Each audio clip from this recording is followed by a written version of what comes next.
So the distinguished panel was given 10 questions to cover kind of the gamut of topics related to college admissions. So let me see a show of hands. How many of you are middle school, high school students in the audience? so we have a few. So maybe we should dissect that a little bit more. How many of you are in high school? Couple and the others, I guess. The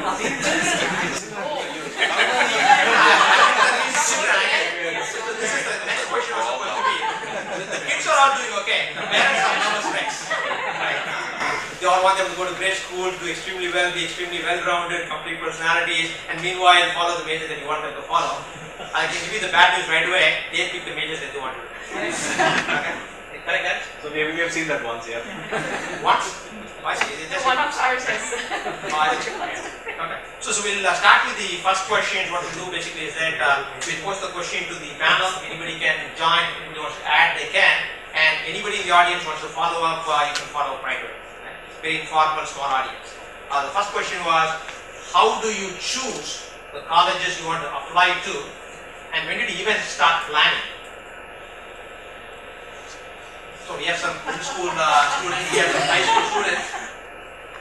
Start with you, Vikram. Okay, so for me, so that's a good question. So for me, I started planning what college I wanted to apply to actually kind of late. I did it like the summer before my senior year.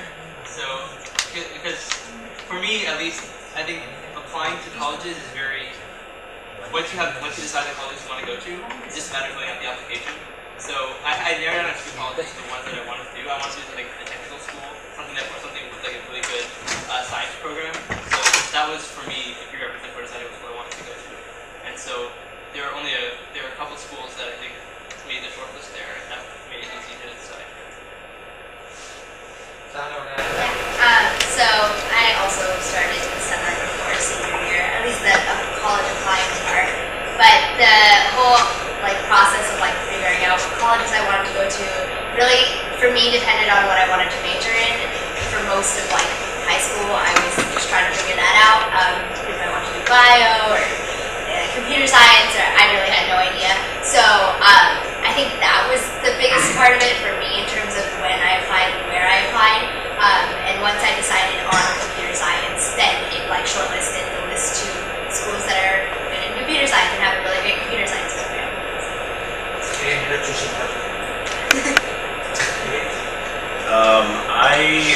I worked with a independent college counselor, and basically I would meet with her maybe once a week, and she kind of had me just do these research forums, and it'd be 5 questions about this school, and I'd do 2 schools a week, just to get a good idea. Because I didn't know. I wanted to go to Stanford. That was high school I knew for a long time, so I didn't really know any colleges. So it was a good exercise to learn about the different schools and where they are. There's a lot of things about a college other than kind of majors, where they are, what the kids are like there. There's all sorts of things you can learn about it. And so I decided I had done a summer at Cornell before my junior year, and it was in the middle of nowhere. I can't live there for 4 years. I'll die.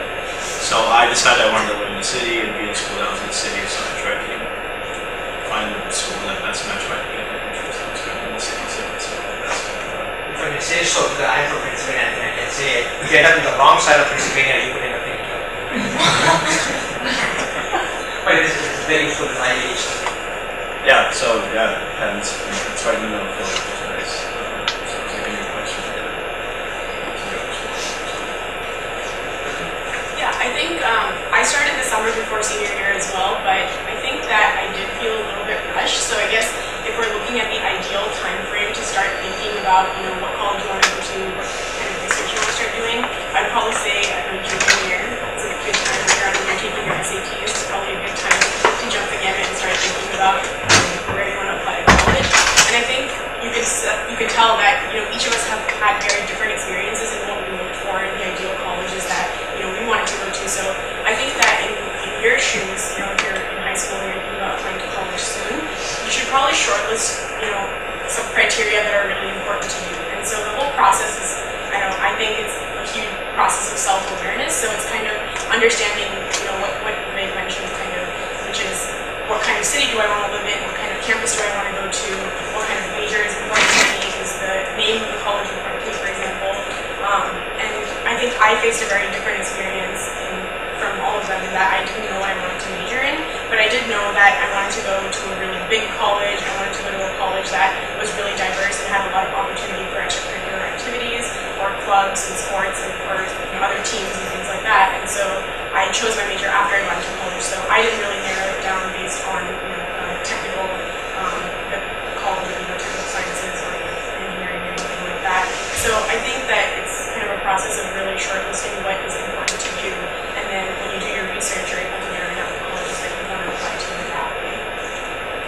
Thank you. Yeah, I would agree with them because I'm also undecided, so I couldn't really search by a particular major, so it was just a matter of figuring out where my priorities were. I also talked to people who had gone to schools I was interested in, getting a feel for what the community is actually like. There's only so much that you can figure out by looking online or in a book. So I would say talking to people who've gone to school is also really important. And when did you start the process? Yeah, before my school. It seems like That's these are great answers. Nothing more to add, but I think talking to the high schools, the counselors, that's a decision. Because there are different paths in, and I don't know much about undergraduate admissions, but say if you want to go into medical school, and if you're decided so early on, there's a path, a 7-year program called MD undergrad program, which is becoming very popular throughout the country. So if you're really decided on it, then you may want to take that path. So start with a counselor at school and making some decisions. I know a lot of people are undecided, which is also it's important. But I think it's important to get that straight. Okay, you want to talk about my college, how I choose my college?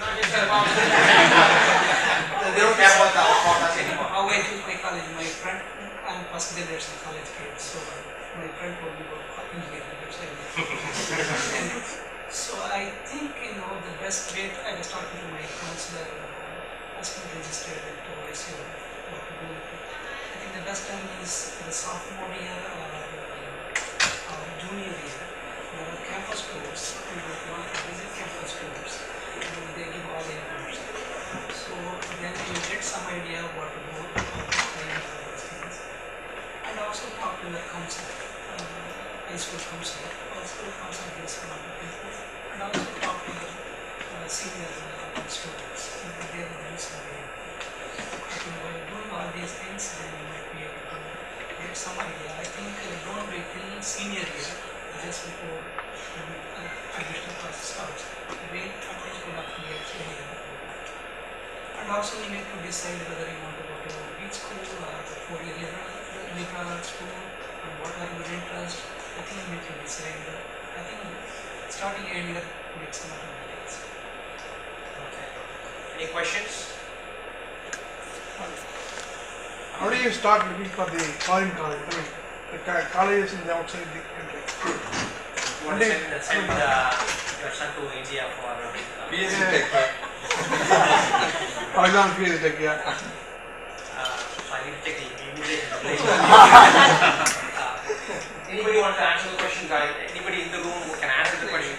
Hana did it the other way. I can maybe kind of answer that. So I actually did high school in India. I grew up in California, but I did high school in India. So a lot of my friends, I went to an international school, a lot of my friends were applying to colleges all around the world.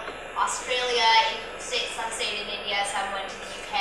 And the application process is really different depending on what country you're going to. And they look for very different things. So I think your question was how do you find out about it? So I think to find out about it, maybe you probably just have to talk to people who kind of done the process and applied to that country. I think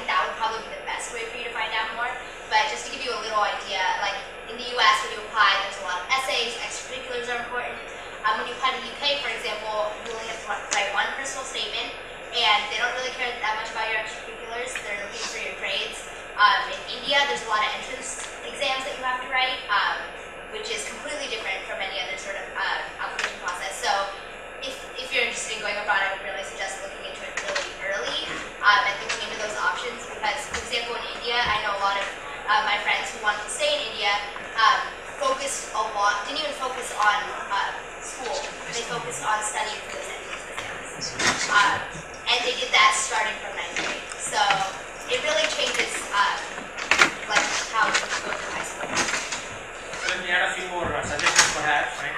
So take your son to India every year, they get used to the environment, and they start loving the food, right?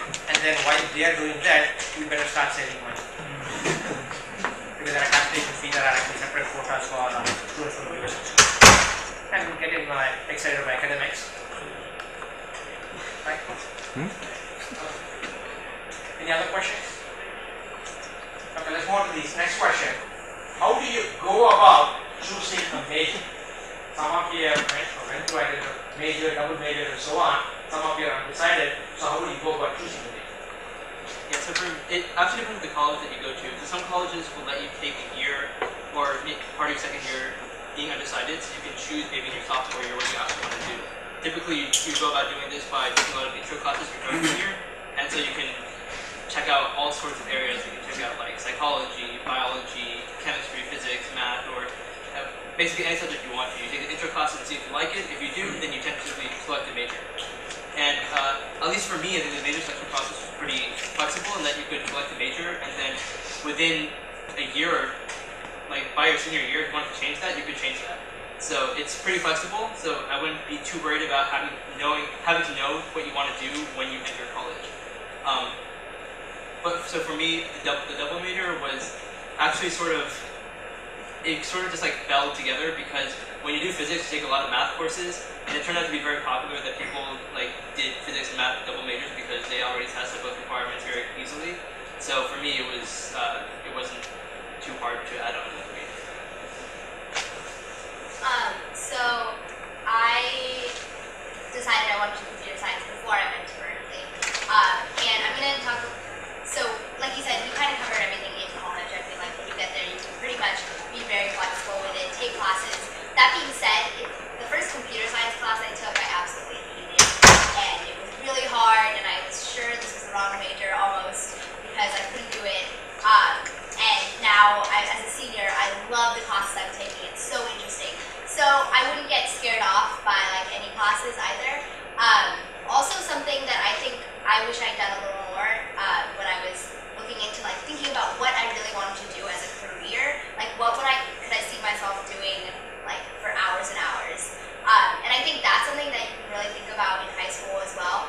And there's a lot of, this is kind of random, but there's a lot of like personality tests that you can actually take, which kind of tell you a lot about what your personal strengths are, like what kind of a person you are and like what your strengths are. And I think that really helps people figure out like what they want to go into, what major they might want to pursue, and use their strengths to their advantage.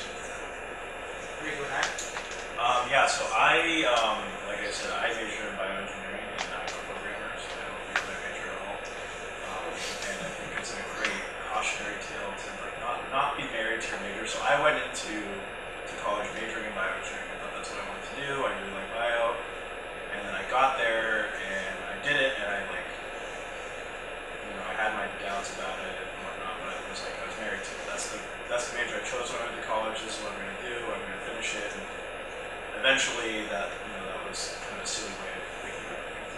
That's productive. So I'd say if I could do it over again, I would have gone in I knew I wanted to do engineering. I like math, I like science, and that stuff. I would have gone in engineering and declared something that you can do. So you go to the engineering school, you can just take engineering classes, figure out what you want to do, because almost everyone I knew who I went to school with changed it. Because you learn, not only do you learn in high school, you think you might be good at something, and then you go and you are in a class with people who are better than that, and you're like, okay, or you might go and you're like, I like bio, but then you do bio labs, and you're like, well, this is how this is going to be in life, I like this. So I'd say don't be married to your major, give yourself a chance to figure out if Is it fair to say that even if you're doing program now, the fact that you did bioengineering makes you not better than that other programs you do? I mean, if I did a job that used bioengineering programming, I'd major, You have a long career ahead of you. yeah, I mean, my major helped me in the sense that bioengineering thankfully exposes you to other areas, so I was able to kind of make the decision based on that experience. Yeah, actually, I was, just to add on to that, I think for me, again, I was kind of different because I ended up like going into consulting. And so for me, the people who recruited with me ended up coming from all different kinds of majors. And so I think one thing is I wanted to mention that, you know, what you learn from your major may not be directly applicable to what your future career aspirations may be, but I think learning how to learn is something that's kind of common, and no matter what major you do, that gives you the skills to be successful in a lot of different jobs and in a lot of different careers. So I think that's one major to take away, but it's really early to think about that. But I just wanted to say that I do know people who have done like history majors or English majors, or I mean, just not to stereotype, but something that's typically, you know, very looked down upon in a typical Indian community. You know, a lot of us are, you know, pressured to go into engineering or med school, and so I just want to say that I know a lot of people were really successful. They thought that was their passion, that was English, or, you know, Berkeley offers like peace and conflict studies, and then the way that they were able to apply that major in their interview or in the jobs that they're doing now, they're wildly successful and they're really smart people. So if that is something that is your calling, then, you know, I would encourage you to look into that. But that being said, the caveat is that I think a lot of college counselors kind of advise, they don't really want to take responsibility for you like not knowing what kind of major to choose, or, you know, maybe falling into the wrong kind of major and realizing it too late. So they kind of give you this advice, which is something that I got, which is to kind of explore everything you want in your freshman year. Just, you know, read through the catalog, and, you know, whatever seems interesting to you, just go ahead and take that. And I think that your decision should be a little bit more structured than that if you have absolutely no idea what you want to do. I think typically there are a few different categories that people fall into when they go into college, which is, you know, I know exactly what major I want to do, and I know exactly what school I want to do. That's the path that we take. And then there are a lot of us who have absolutely no idea what major we want to do, what we're good at, or, you know, what we're interested in, and what college we want to go to. And so I think that speaking to people who are either juniors or seniors after you're in that college, in the college of your choice, and get some insight from them on how they chose that major. And if you can align those interests with theirs, and you can see yourself being, you know, doing that major in 2 years, then, you know, you can structure the first few years or semesters of the classes that you take in that major. So I don't know, I think that was something that was really kind of detrimental to me choosing my major, because I was like, like art seems interesting, and, you know, this seems interesting, and then you become really disorganized in being able to choose something. So I think having someone as a mentor is definitely a really helpful process. Thank you. Amrita, how do you plan to do this process? I'll just take their advice. So this is very calculated. I think the mentorship is very important. Like, having sat on the other side, I've seen students who come in. This is an example of one student in the lab who just finished his undergrad and he's going to go to med school. And he was telling me about his experience the first year. There were 1,000 students, freshmen, who signed up for mine. A lot of Asians. And then he said, finally, when the people apply for med school, how many people graduate from Penn? There were like 55. So I think it's important to have an open mind if you really don't know what you want to major in. And as these guys are saying, it's better to try it out. Some fields have more flexibility than others, depending on where you are. But yeah, so it's an addition. No, the education system here is completely different. You know, you can go to engineering, then you can become medical school. It's not like India. In India, you know, once you get into medical school, engineering school, you need to continue to that. So here, quite flexible. On the average, so we came to know that most of the students change their way they work. So now they take 26 years to graduate. I think the best way is you go to college. If you know exactly what you want to do, then you can continue with the engineering or medicine. You can continue. Or if you're not sure, then take 1 year. There are some courses you can take different courses, and then you can make a major. So in the best company. If I can just add very quickly to that, find your calling. There is a calling waiting for you, right? And then, yes, parents can emphasize one or the other, right? Find your calling, put your heart and soul into it, and you will come out fine. Questions? One more thing I'd say that I wish I'd done earlier was go, like, every school has like a career website, they have like job postings. I would have gone on that like early on and just read the job descriptions. What are the skills they're looking for? What are employers looking for? If that's what you want to do after college, get a job, go look at like what are the skills they're looking for. It gives you a good idea of what classes you want to take. You can see if you like it's a skill in demand, should I learn it, do I find it interesting? And if you're thinking about going onward, I know like people who like take law for instance. So if you're going to get into law, your major really doesn't matter. There's like three majors. It's your GPA, regardless of major, your LSAT score, and questions. So you can really major. I remember I had a friend who gave me advice. I just did the easiest major possible, got the highest GPA possibly could, got the highest LSAT score I could, and went possible. So there's like, if you want to get a job after college, it's like important to look at the skills that people are looking for. If you want to get into law, there's like, there's the grad school is like the way to approach, getting into a grad school at the undergrad level is really different from the different grad schools that are there. So it's important to have like an end goal in mind, I guess, and then it's kind of That's important because if you don't have an end goal, I've seen a bunch of grad students like jump from one major to another major and not end up, they take a break and go and work and then they finally get everything that's boring and come back to another major. So it's good to Any questions? Yeah, I wanted to add something on the flexibility of changing majors. I know you mentioned that it was really easy at Harvard, but at Berkeley, it's not that you can't, switch your major. It's just that you have to add a ton more classes for us. I feel like unless the majors are closely related, there are typically a ton of prerequisites and things. So it's not that it's not possible, but I think there is a change in flexibility from like a public to a private university because at least at Berkeley, like the registration process for every semester is always a really thing because you don't know which appointment you'll get and it's supposedly chosen at random, but somehow you always feel chipped off because you don't know which timing you're going to get, and so sometimes you're on the wait list. And so in general, choosing a major is a tough process, but I think that it is a little tougher to switch majors at some colleges more than others, and so sometimes a lot of people end up taking like extra years or extra semesters to finish up if you end up changing major really late in your college career, and so that's definitely something that you should think about before definitely declaring or settling on a major. Quick question.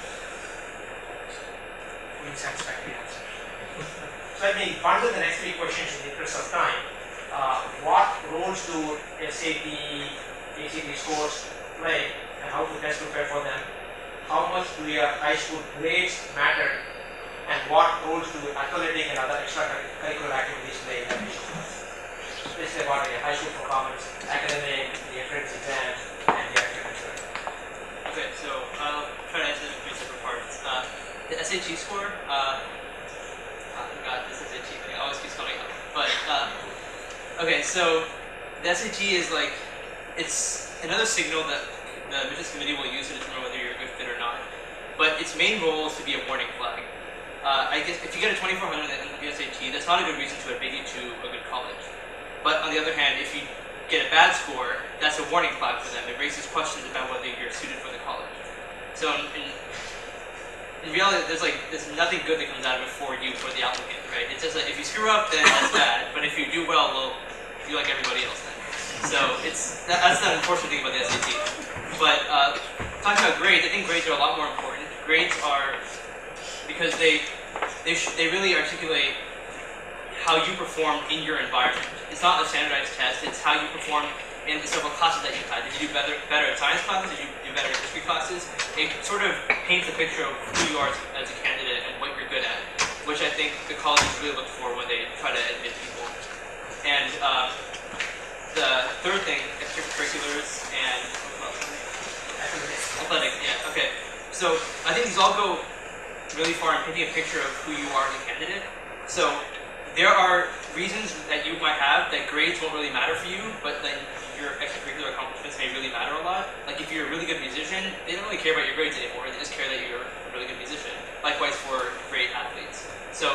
in the end, like I think these three things are like a triangle of something you want to find a good balance of. So there are people who will succeed in college and college admissions because they have good grades, people because they have really good extracurricular activities that get like nationwide recognition and get really strong awards or whatever. But then there are people who are like really good athletes, and those all three will get in. I think those are probably the three pinnacles of things you want to focus on. Probably grades more. That's most people get it on based on academic performance. Thanks. You covered the SAT pretty well, I think. Could you address how do you prepare for SAT? Yeah, okay. So I think I would, so I'm really bad at like remembering vocabulary. That was definitely my weakness when I came to SAT preparation. And so I just have like two pieces of advice in terms of that. One is consider doing the ACT, which is an alternate test. It's really not as much vocabulary, which is great. And if you're more like, if you have more of a sciencey background and you prefer that kind of thing, there's a science section on it, which isn't, it's like critical thinking kind of, which I thought was fun actually. So, so maybe that's a better test for you, and it maybe will like showcase your skills better. And I think I'm pretty sure they're interchangeable. Yeah, I think you can choose which one you want to do. Uh, So that's that. Another thing is for everyone who's trying to, or at some point if you have to learn SAT vocabulary, there's this really great tool that I use, which is, I think it's called Not Too Scary Vocabulary or something. It's like these CDs, and basically they kind of give you like little anecdotes or like songs or like whatever for like every word, and there's like a bunch of SAT words in there. So if you're just listening to this, like the songs are so catchy that you just can't forget them. And to this day, I remember so many SAT words because I'll be like, oh, there's that song. So, I mean, whatever works for you, really. You kind of have to find what your strengths are and kind of base it off of that and study for SATs that way. So, that was SATs. Grades, yeah, they're important.